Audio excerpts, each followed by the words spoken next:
Growth is a spiral process, doubling back on itself, reassessing, and regrouping. And that is by Julia Margaret Cameron, who's one of my favorite photographers. And she's one of the first women photographers that has gone into the, I don't know what you call it, the iconosphere. Her work is so beautiful. So, anyway, I love that. So, welcome again to the Profitable Photographer, or for the first time. And I'm so excited to talk to Jeff Rojas today. He is a commercial photographer and a former, so I'm going to ask him about this, former Adobe and Monday.com uh, representative teacher. He is passionate about helping creatives sustain our businesses. He's a mentor, a coach. He has incredible content. If you go to his blog, there's like, oh, I want to know about that. I want to know about that. I want to know about that. So he's very generous with his knowledge, and his own work blends artistic vision with business acumen. That's such a good word to inspire the next generation of creators. So thank you, Jeff, for being on my show today. Thank you for having me. You're welcome. How did you hear about this show to reach out? I appreciate you. A few of my peers were kind enough to direct me in your way, and I heard a few of the podcasts, and I love your position on photography and your position on business, and I want to inspire other people to lead a life of fulfillment through the thing that they're passionate about. So I felt like it was a no-brainer. Yeah, well, you and I share that. Um, this is pretty much a labor of love at this point for me, and knowing that uh, worldwide, over 100 countries, there's been people who've been inspired by my guests or maybe something I have to share. Um, Kind of fills my heart with joy, and I'm glad to hear that's really your heart space as well. So, how long have you been in this photography world, and where did it start? It's a great question. So officially kicked off my business back 14 years ago this Hold on, year. hold on. Bless you. Hmm. Sorry. Okay. Okay, Bless you. we're gonna leave that on in the YouTube. I guess I am, but we'll take it out of the audio. Okay, you started your business when? 14 years ago this year. So Mhm. that was I had picked up my first camera at the age of about 22 years old, and it was to document an old classic car I was working on with my grandfather. Mm. And eventually, that love of photography, because I started going to workshops and studying, my passion changed from the car to the camera, and I thought that was therapeutic, and I was enjoying myself. And right around that same time, I ended up getting laid off. My entire staff and myself all got laid off for some budgeting reasons. And so I had a 3-month severance and chose to pursue photography as a full-time job at that point because why not? I had a buffer, and I could make that change and just try and see where that thing went. And within the first 3 months, I shot a commercial for Harley Davidson, and then my my career progressed in that capacity. And then eventually I got to a point where I put it down for a bit. I worked in corporate just because I was burned out, and I came back to it, I'd say within the last year, and I've been enjoying myself since. Mm. Yeah. What was the car? 64 Impala Super Sport, 44,000 original miles, 283, two-speed power glide. I still remember it like it was yesterday. I asked me to work on that car today, and I couldn't tell you, but I remember I have photos of me welding in a brand new floor in that car. Ask me Wow. to weld anything today. Can't remember. Wow. Yeah. So, so you've been away from it for a while, but you're Yeah. back Took a in? hiatus, absolutely hiatus from teaching primarily. I was Okay. shooting professionally, but hiatus from teaching. I put down my teaching hat about 5 years ago during 2020. I felt burned out. I wasn't happy with the culture. I wasn't happy with certain things that were happening behind the scenes, and I needed to focus on myself and reflect. I still had clients I was photographing, and I'm grateful that those clients were more higher tiered, higher priced clients. So they fulfilled that monetary aspect of my life. I was able to pay my bills through those clients. So Think of clothing manufacturers needing lookbooks and advertising campaigns and things like that. Wasn't the most interesting work in the world, to be honest. It wasn't creatively fulfilling, but it paid the bills. I love really the message in that it's okay to step away, reevaluate, do new things, Mhm.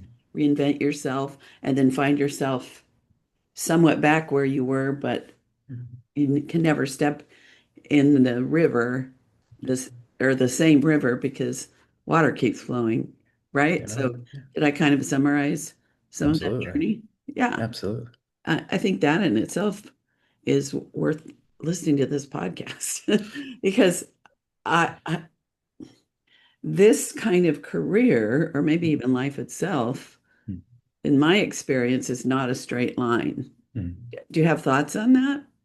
It's not, I mean, I think life in general is there's no straight streamlined way to get to the end. I think all of us take different paths in life and you can never you can plan for everything, but things are going to happen. So it's shifting and adjusting and pivoting towards what's right for you. I've seen career photographers stop after 5 years. I've seen people last 35 years because of the circumstances of their lives. And all that to say is like you don't know what to plan or what to plan for. You go with the times. You go with you go where life takes you and the circumstances take you. So Yeah, I'm thinking sometimes we go where the passion takes us, and sometimes we go where the practicality takes us because that is what's smart right now. As you said, you were doing work that wasn't feeding your creative soul. Did I get that right? yeah. But it was good work. It's paying the bills. Um, and that's okay too. I just hadn't thought about this quite like this for conversation on my show because it's always about which is great. What's your passion? What's your big goal? What's this and this? And sometimes a goal of keeping the bills paid and doing things you feel good about and contributing is enough. Um, It, Go ahead. what I was going to say is the opposite of a profitable photographer is a starving artist. And if you're in a position where you're a starving artist, there's no glory in that, right? No one, while you're living, make the most that you can, provide as much value as you can, get as seen as many eyeballs as you can, so that you're able to sustain yourself. There's no honor in being a starving artist any longer. I don't think anybody wants to be in that space. Outside of photography, if you have a family, you should be able to be financially capable of taking care of your family and Hmm? serving your community. And if you're a starving artist, I don't again, there's no honor in it. There's no reward in that. There's no that title, and it used to be an old moniker of like, oh, that person's amazing. They're almost like a starving artist. Hmm. There's no good behind those words, I think, in today's market. Right, right. I think one of the non-positives of that Yeah. is that then we're like a light under a bushel because we've got these talents and skills, but if we're starving, it means we're not, I mean, we're not literally starving, but we're not out there contributing with our talents. Besides the fact that it impacts our life, it makes us play small. And not to get too spiritual, but if you're given this talent or you're born with this talent, you're not just doing yourself a disservice by not using those talents, but you're also doing your community, your tribe, your people, your family, everyone else a disservice by not using those things, right? Because, for Exactly. example, if I'm an amazing speaker and I am shy and reserved, I could say it's okay, you don't have to do that. But maybe that's the calling that I have in my life to Mhm. to stand on stage and to lead so that I'm able to provide for my family. But the fear that I have of standing up there is the difference between using that calling and not. I think what you said there of your unique gift, use it. I think you're doing it not yourself a disservice, but everyone around you if you're not able to maximize that benefit. I really honor you for admitting that. First of all, for having the confidence to say, I'm a great speaker. Uh, like I've got areas that I'm super confident I know I'm really great at. And there's no, that's part of playing small if we don't acknowledge what we do and what we do well, but then to share that it's also hard for you. Is that what I'm picking up?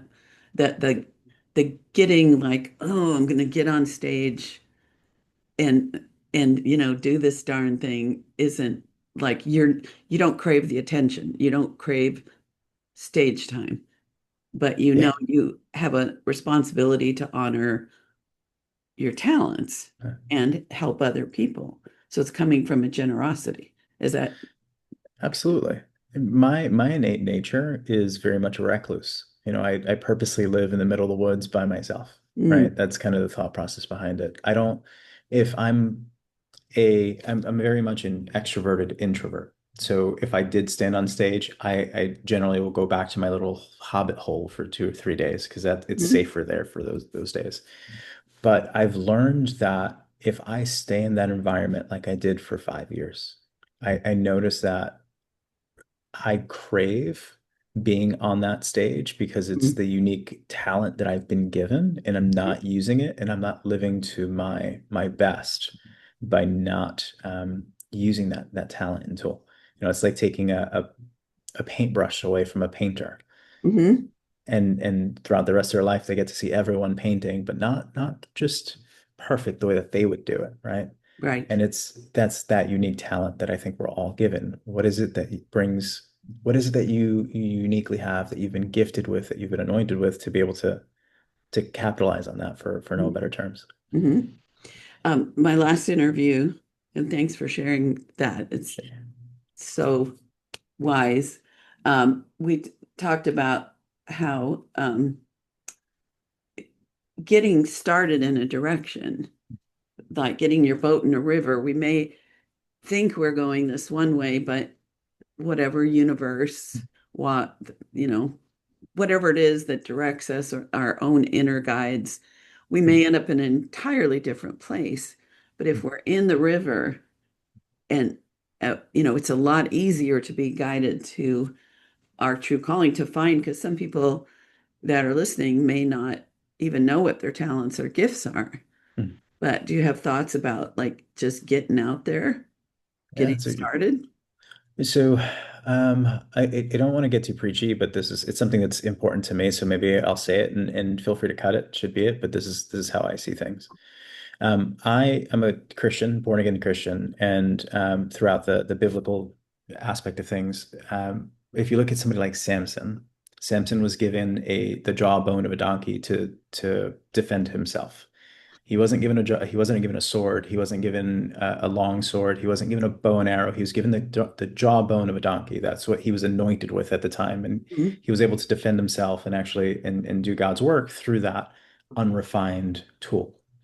And I say that because how many of us are sitting on something that's unrefined and just not perfect? And we want it to be the sword, we want it to be the long sword. But the very thing that we've been given is the thing to be able to commit towards the job and getting the job done.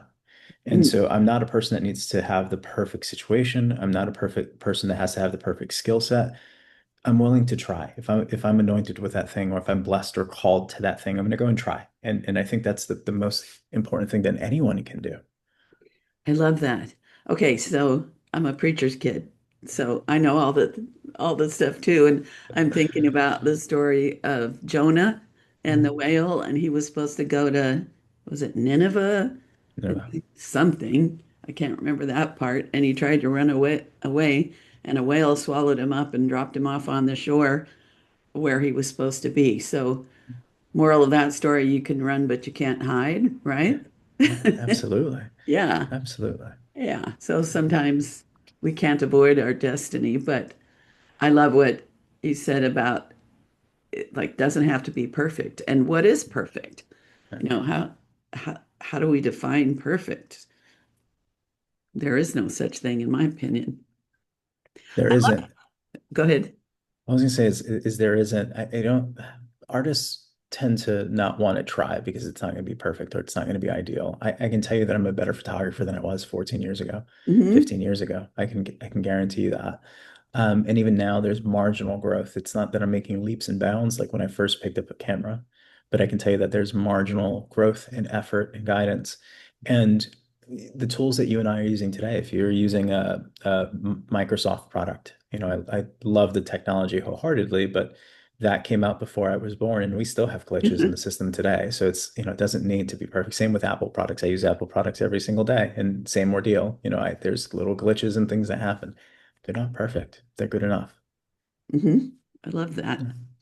Um, I love getting into this philosophy of whatever it is we're philosophizing about. Um, I I have an episode that I posted in July about no more starving artists, so we're on the same page with that. Uh, I think I've been in business 40 plus years, and Amazing. it has been hard for me to watch friends of mine whose work is, to me, almost perfect, Hmm. that are starving artists that are not um, not doing what it takes to get the work, get the income. So I love your message. Just get out there, go for it. Um, Another little bunny trail, what you mentioned is about being an introvert, Yeah. extrovert. Hmm. Uh, have you heard of the book? Oh gosh, now I can't remember the name of it. It's not Shy. Okay, it'll come to me. Uh, we'll put a hold on that until my brain remembers the title of this amazing book. But the the core of it is that actually introverts have a benefit, are kind of lucky in our industry Hmm. because well, I'm both, but sorry, I'm stumbling around here because I've got too many thoughts in my brain. No judgments. Okay, introverts have a Hmm. gift Hmm. because they listen. They don't have to hog all the attention. They're not on stage to get love. They're, and I think a lot of introverts in my coaching, I've had a lot of clients that feel like I can't be good at this because I'm introverted, Hmm. and it can be a superpower. Do you have thoughts on that?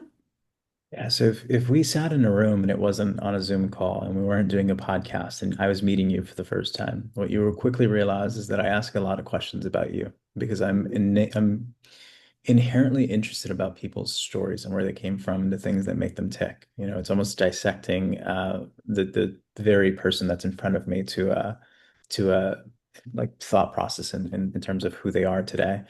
And I do the same thing with friends. I sat down with a good friend I've known for 10 plus years in the last 6 months, and she looked at me and she's like, you know why people enjoy speaking to you? I was like, why? She goes, because you just ask them about them. Mm-hmm. No point are you talking about the things that are going on in your life. And I'm like, yeah, I just, I'm used to just listening in and trying to hold space. And, I'm grateful for that conversation. But that has been I guess, a superpower of mine, just being able to sit down and just ask questions. I mean, even when I first called you, I think the first thing I was like, how are you? How are you doing? How's life going on your end? And Mm-hmm. I've always been that way. So yeah, I think it can be a superpower. So, how do you think that helps in business, especially in this business has the creativity, has a visual product? Yeah. Um, yeah. So take away the medium that is photography for a second. You're providing a product or service, right? At the end of the day, for most clients, it's how they perceive your service, right? For me to better understand a customer's needs, I don't have to sell them. I need to listen. I need to be able to ask them the right series of questions to understand what's valuable to them. So if I was a wedding photographer, and I'm not, but if I was a wedding photographer, it gives me the opportunity to sit down with a couple, better understand them, and better understand who the people that are important in their life, so that as I'm taking images, I can hyper focus on the people that are important to them in their life. I can ask them if there's anything that makes them uncomfortable, and I can listen and be able to drive that. I can understand them as a whole. If speed to execution, delivering those files seems to be important, I can build an overall better customer experience. as a commercial photographer, that looks like providing value for my customer. Okay, what are the images being used for? How are they being used? If a commercial photographer, somebody who helps create images that sell, is the selling going to be on Facebook?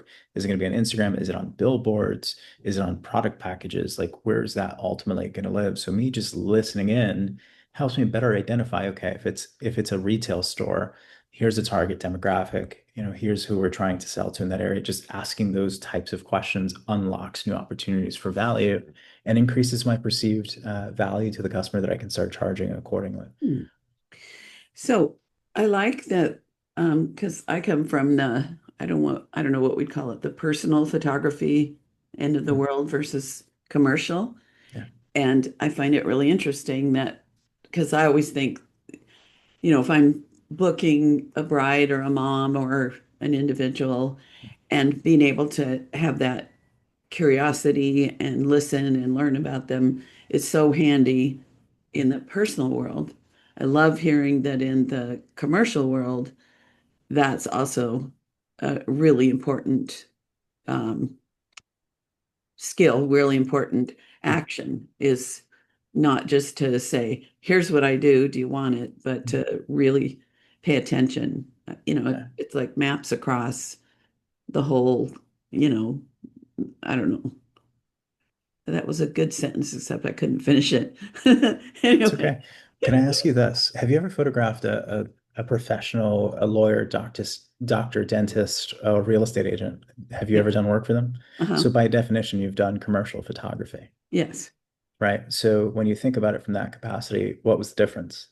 That they use their image to sell themselves, right? That's the only Right. difference. They use their face to be able to sell their work. So if you were to work with them to help them build a better headshot, for example, just to look more approachable, you've directly influenced the top line revenue that they generate every single day. Hmm. The only difference between your average mom and that real estate agent is the fact that they use their images for work. So by definition, you've also been a commercial photographer, is my point. Right. Right. Um, I haven't done a lot of executive portraits, partly because nowadays there can be really good money in branding and so forth, but in my history of my career, it seemed it was more just get the face. That's it.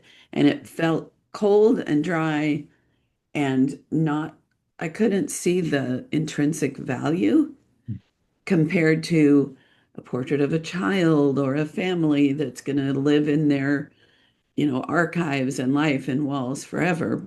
But over the years, I began to realize what you just said, which is creating an image that communicates who a person is to their potential um, buyer is a huge contribution to the world. So, yeah, I grew and shifted my perspective. I still don't love doing it. Now, the branding, there's a lawyer that I have photographed him many times, and for uh, 12 years, we did family portraits every year in a book. And with him, it was super fun because we would explore ideas and what do you want to communicate?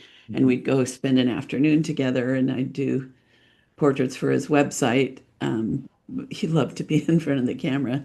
Um, so I've realized in this stage of my life, there is a lot of creative opportunity there that if I were still actively photographing, I'd be pursuing that kind of work as well, I think. But it's not about me, it's about you. So can you define commercial photography versus whatever we want to call the personal world? Just images that sell product or services, right? At the end of the Okay. day, I think that's the lowest common denominator for what differentiates any other type of photography and a commercial image. If I'm selling a product or service, it's inherently images that are commercial photography. So, How is the yeah. approach different in So terms of from like pricing and planning? So I don't price with a static price in mind. My focus is more or less what the value is that I'm bringing to the table. And so here's what that means. If I'm photographing for a real estate agent and I help them drive, let's say 3 new sales that year just because the images that we were able to take. Well, what's that worth to that person? Let's say we're in a less competitive market and they brought those 3 new clients in, and each of those clients is worth $8,000. It's $24,000 of additional revenue that they have in their pocket based on the images that I took. Is that worth $50? Is that worth a $50 photo shoot? Likely not. So the conversations that I have with folks, I don't try to stay on the end of it feels stale, but rather what can we do to present you in a way that's going to help you sell more houses so that you do spend, 1,500 bucks with me, so that you do spend $2,500 with me. That's what I want to focus on, not piecemeal work and volume, because volume is exhausting and Right. you get burned out very, very quickly. If it's a gene company, for example, and I've been working with one for the last 6 or 7 years, and I love them wholeheartedly, which is why I always over communicate about them. But they're interested in creating a brand that scales beyond the US into other markets. And they're looking to create not just the lookbook, but also the advertising campaigns, the direct marketing campaigns, the right golden content to reach the right person, meaning the right content to the right person at the right time, the right demographic of person, the right age group of person, the right all these statistics to resonate with the audience that they're trying to market to. They're also trying to create more UGC, right? User generated content, and being able to do that as well. So there's a lot of volume of work that they need to do. And so that client is worth to me, 5, 6 figures a year, as opposed Mm, to somebody who's a $2,500 client. And the reason is that the sheer volume of content that they need to produce.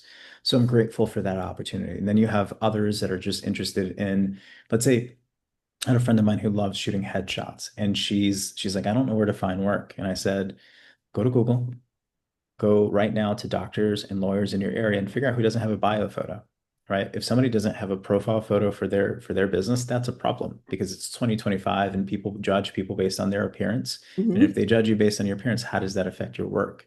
If you're a dentist, which no one loves going to, but you're also a dentist that looks kind of sketchy, that's affecting your top line revenue. So if we were to take that same sketchy photo and take a better photo of that person, that affects your top line revenue. You're bringing in new customers that wouldn't inherently have been there before. So I'm going to charge accordingly. So I say that all that to say is I'm charging for the value that I bring to the table, not necessarily a static price with each customer. Got it. Got it.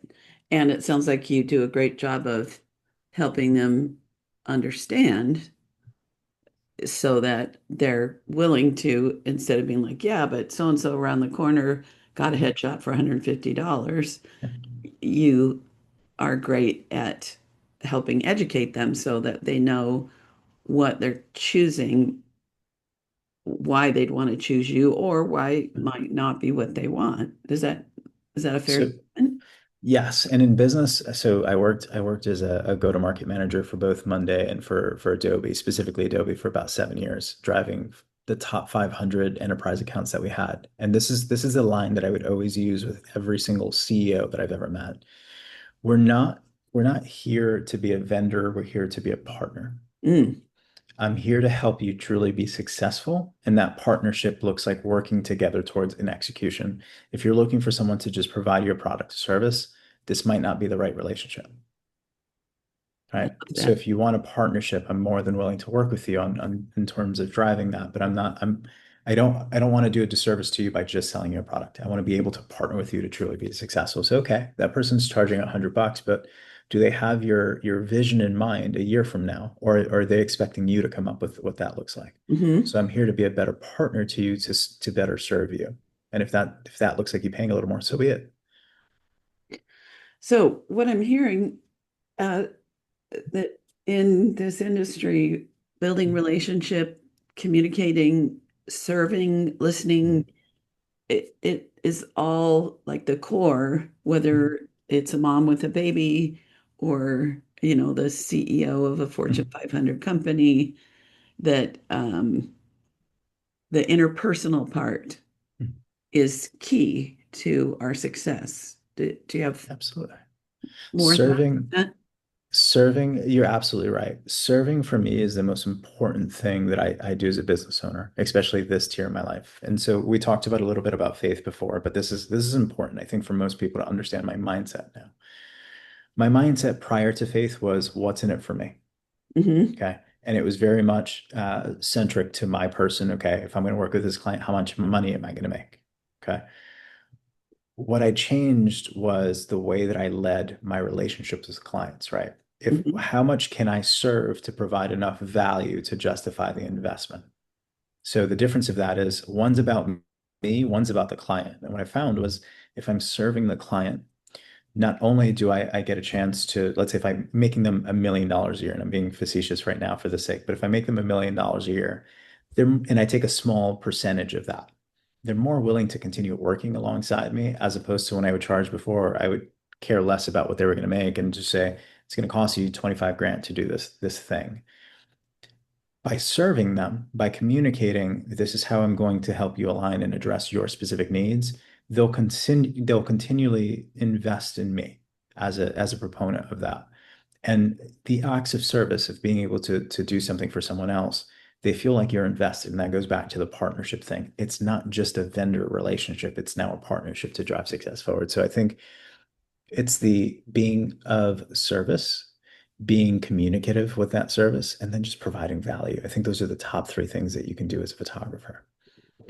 So how can somebody who's been uh, transactional Yeah. make that shift? Do you have any, suggestions of Mhm. things they can do or books they can read or Mhm. activities?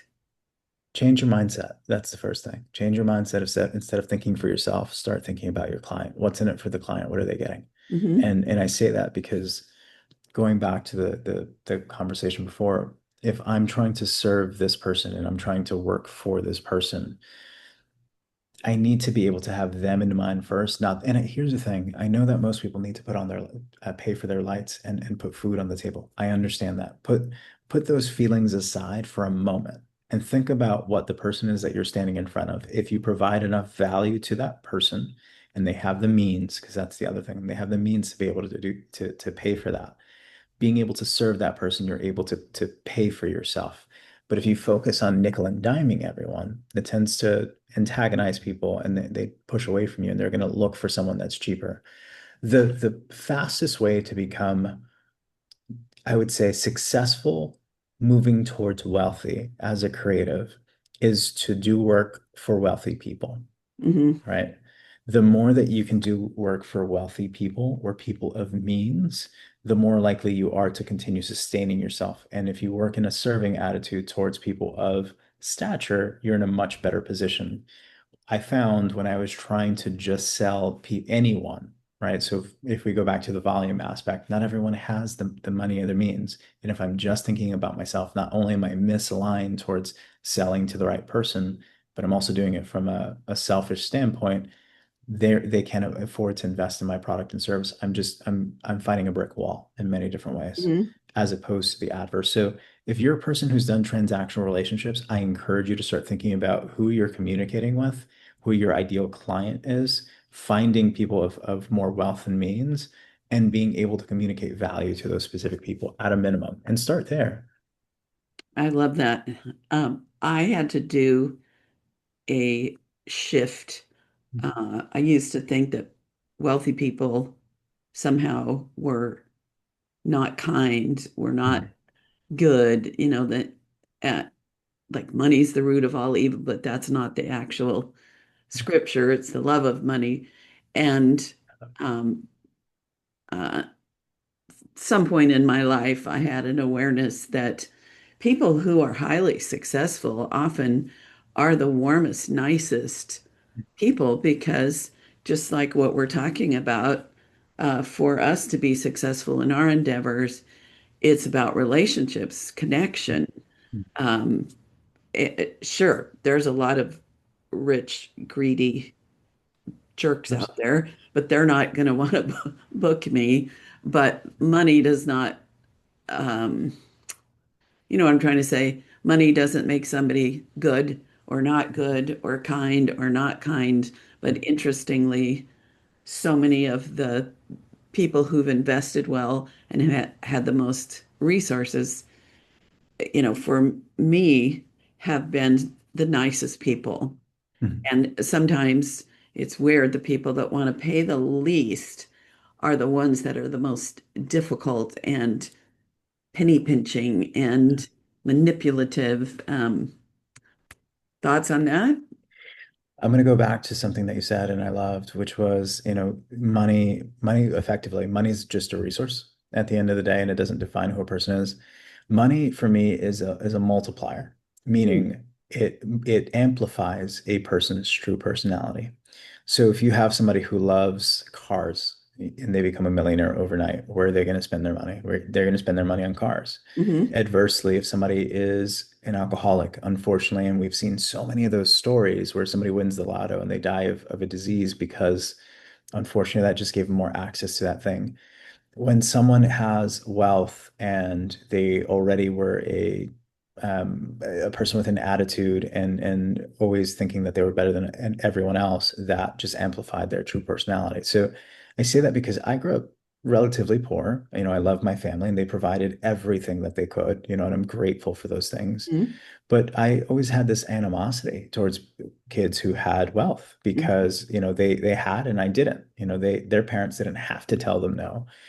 And what I realized very quickly as I grew up into an adult is that inhibits poor behaviors in a lot of those children.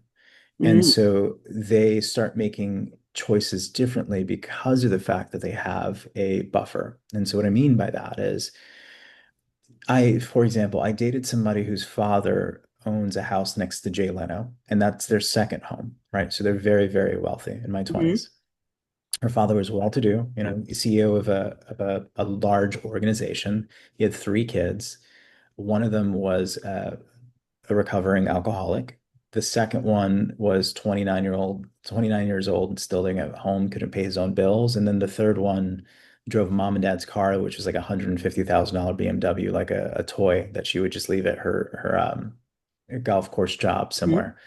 I say all those things because they still acted as children. And at my age, by the oldest one at 27, I wrote my first two textbooks, right? There was a sense of maturity there.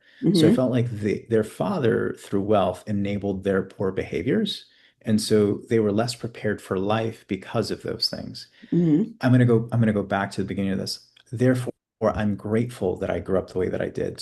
So I can appreciate as a human being what wealth can do for someone in that maturity state. Wealth doesn't define you as a good or bad person. It just goes and enables your poor habits or behaviors. In that case, her father was one of the nicest people in the world.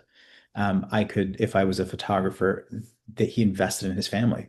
If he was him, he wasn't going to buy a shirt for himself, but if it had to do with his family, he didn't care. hmm Everything was priceless. Whatever it takes, I want to invest in my family, whether that was a photo or a vacation. He always took care of his family. So I say that to double down on what you mentioned before. There are some really nice rich people that you could do work for and not feel like you have to skirt around because they're just people. Right, right. Yeah, there's a lot to unpack with all of that. I have a friend who inherited a lot. She's very talented. I've known her since she was a teenager, and she is not living her um, fulfillment of her talents because she doesn't have to.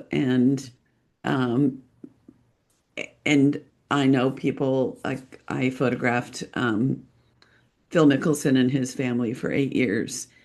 And they were very careful not to just give the kids everything. And I'm sure they're out there in the world getting their degrees and planning, they're using their advantages to be a contribution to the world. That I'm sure that's what's happening. They didn't, we used to talk about spoiling kids.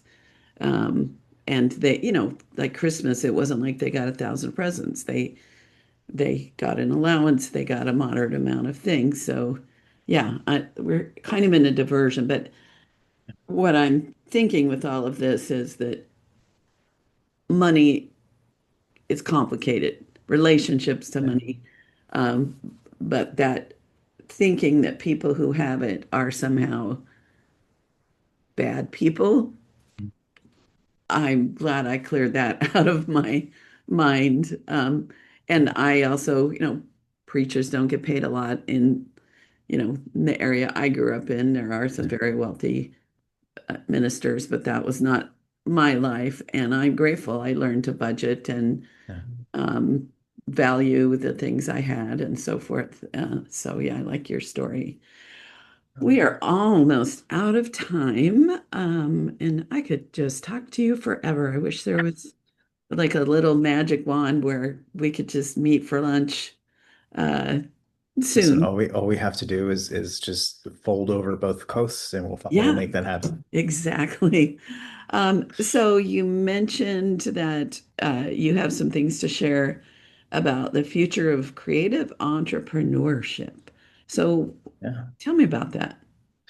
So I was a go-to-market manager for Adobe for a long time. And part of that was being able to align with the our customers, our top enterprises, which generally was like ad agencies and better understanding how they're going to market and thinking about the future of creativity. And usually what winds up happening is things that shift and pivot from large businesses to customers' needs and what they're trying to focus on, right? So if I'm an ad agency and I'm hyper focused on creating content for Sony or for Disney or for Lego or any of those brands, you can kind of think about what the future looks like. There's this big fear that AI is taking over the world and that you and I are going to lose our jobs.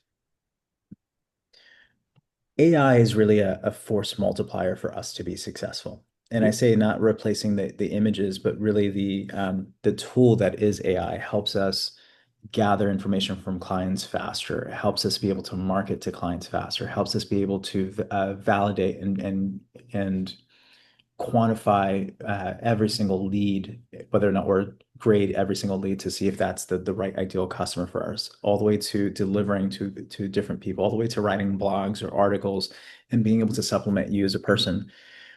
One of the hardest things for photographers, at least when I first started off, was working alone and being able to do everything on your own. You're the accountant, you're the salesperson, you're the photographer, you're the marketer, you're everything all at once. You're wearing all these different hats. The future doesn't need to look like that. The Mm, future doesn't need to look like you can provide value in your imagery, but you can also be much more efficient at what you do every single day by capitalizing on the tools and technologies that we have. All that to say is don't demonize AI as a way for us to lose our jobs, or rather, how do we use it as a catalyst to be a force multiplier for us to truly be successful?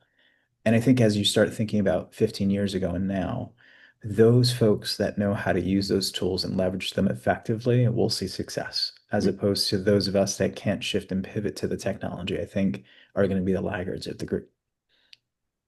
That's my So TED talk. until until uh, AI takes over the world and we're just at service of Yeah, them, in yeah, between time, we can use the tools. yeah. Like when I work with coaching clients, I don't know about you, but I help them, if necessary, get their website to be more powerful.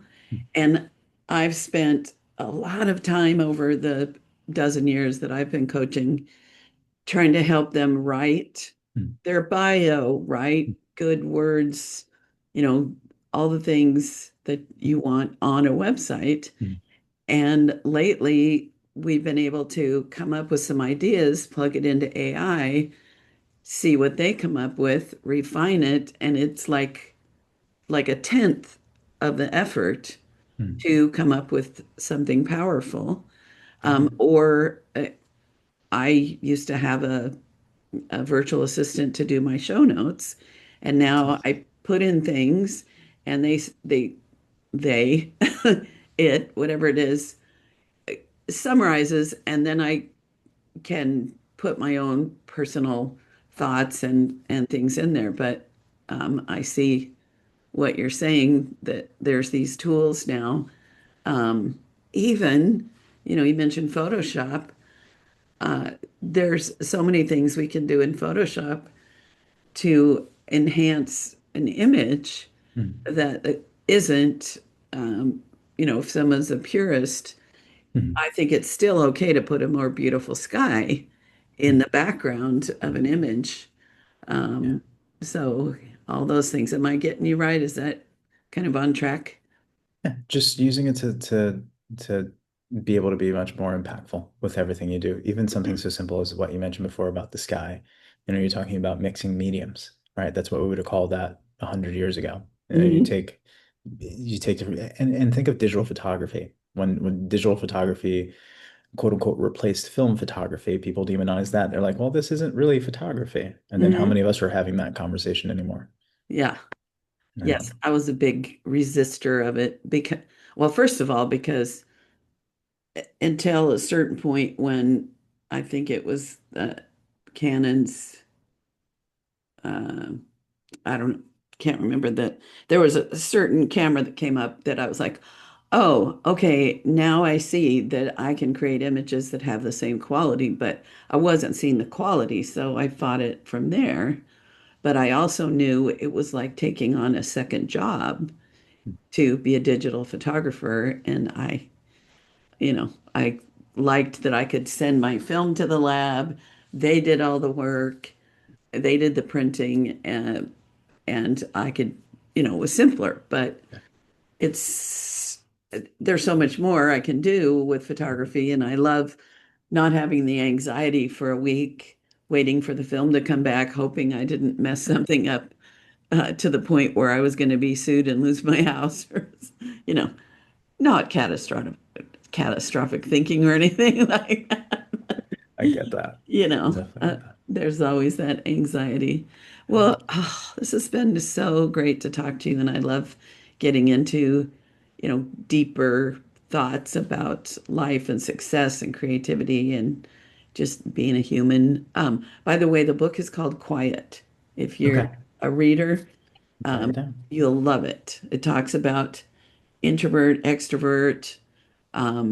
It touches on what's called HSP. I don't know if you've heard of that, Hmm. highly sensitive person, which I am in that category. And Mhm. it's a really good and informative read, and definitely is uh, encouraging for people that think they're too introverted to be successful. So, I love um, that.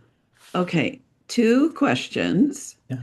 And this will be in the show notes, but if someone's listening and has a pen, how would people see your work, get in touch with you, Yeah.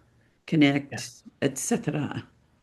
So I'm saying this not to sound narcissistic, but the easiest way is just to Google my name, Jeff Mhm. Rojas, and you'll find an abundant ways of reaching me, whether that's Instagram or Facebook or any of those things. I think I've done a great job over the last 15 years being the only one that pops up. So Mhm. Okay. Um, or if they want to go to your website, I love this. Just spell your name backwards, add a .com. I think that's brilliant. or just Google it and it'll be the first thing that pops up on there. That's Of it. course. I love it. Okay. And so parting thought, either Yeah. something that you thought, oh, I'd really like to share this and I didn't have the opportunity, or just, what you want to leave us with. I know we talked earlier about the unrefined jawbone of a donkey. Use the skill that you feel the most afraid to use, that you're called to lead with. Like Mhm. if you're holding on to this amazing skill set, don't hide it. Thrive with it.